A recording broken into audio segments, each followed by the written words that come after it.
Salut à toi, c'est Snacky. Depuis que j'ai l'iPhone X, je me sers beaucoup moins de Touch ID qui est le moyen de déverrouillage digital d'Apple. Et à la place, je me sers de Face ID qui est le nom du moyen de déverrouillage par reconnaissance faciale d'Apple. Et ça doit faire plus de 2 mois que j'utilise Face ID quotidiennement et dans mon utilisation, j'aimerais te donner mon avis entre Face ID et Touch ID.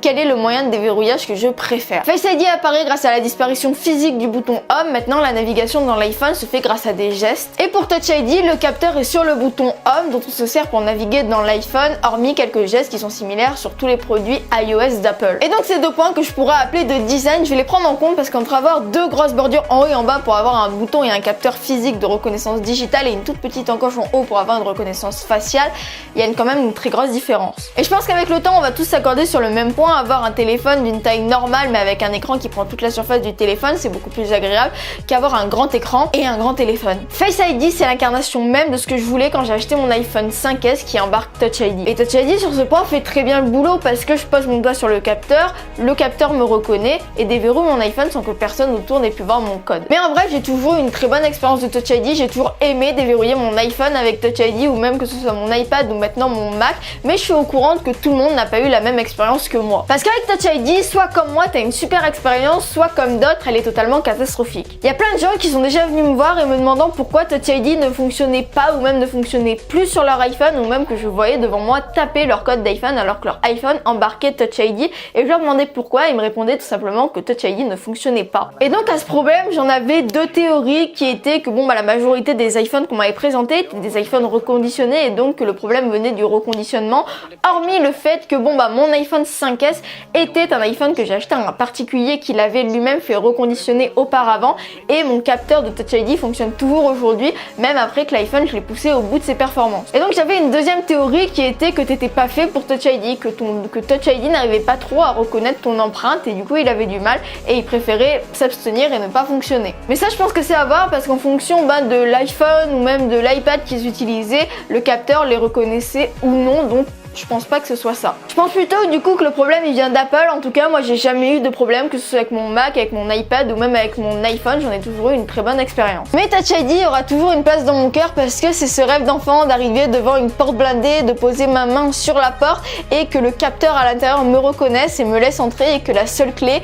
pour entrer justement dans cette porte, par exemple dans ma maison, soit ma main. Mais Face ID, tu t'en douteras vu tout le temps que je passe à t'en parler et de vouloir le voir apparaître de partout dans la sphère des produits d'Apple, reste mon moyen de déverrouillage favori. Contrairement à Touch ID, ça a jamais été un coup de cœur, ça a plutôt été un mystère que je savais pas trop comment voir, mais que finalement j'aime utiliser. Enfin, utiliser, je pense que tous les utilisateurs d'iPhone X pourront te le confirmer, Face ID fonctionne sans qu'on s'en rende vraiment compte. Contrairement à Touch ID, on va devoir penser à déverrouiller notre iPhone, penser à poser notre doigt sur un capteur, alors certes au fur et à mesure du temps ça va devenir une habitude, mais à la base cette habitude, on nous y aura forcé. Et je te préviens, la formulation de mes 2 dernières phrases ne vient pas de moi, elle vient de Romain de la chaîne Tech News et Tech. Je t'invite à aller voir sa vidéo juste ici parce que je compte pas m'attribuer ces phrases. Mais je les utilise parce que la formulation, c'est la formulation exacte à la situation. Face ID, c'est les AirPods du déverrouillage. Et les Beats sont Touch ID sur l'iPhone 8. Touch ID et les Beats, j'aime beaucoup, mais je dois penser à les utiliser. Et Touch ID sur l'iPhone 8, qui est la version la plus performante de Touch ID, et les Beats sont très bien, mais il manque encore quelque chose, le fait qu'on pense à les utiliser. Face ID, si je sais que je suis en train de l'utiliser, c'est parce que j'ai une icône sur l'écran me l'indiquant, ou alors quand je prends mon iPhone verrouillé en même temps que je swipe,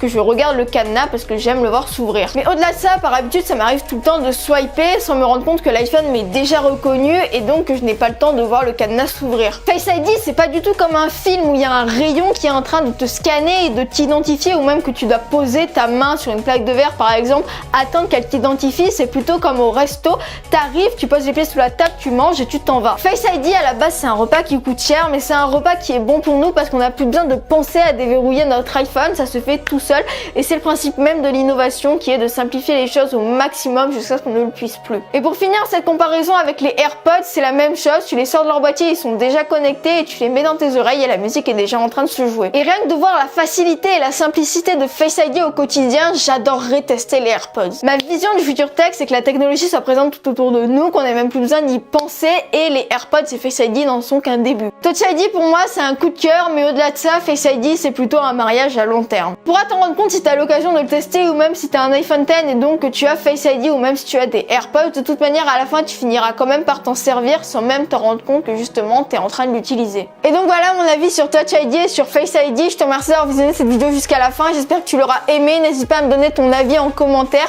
C'était Snacky, je te dis à la semaine prochaine et n'oublie pas, stay yourself.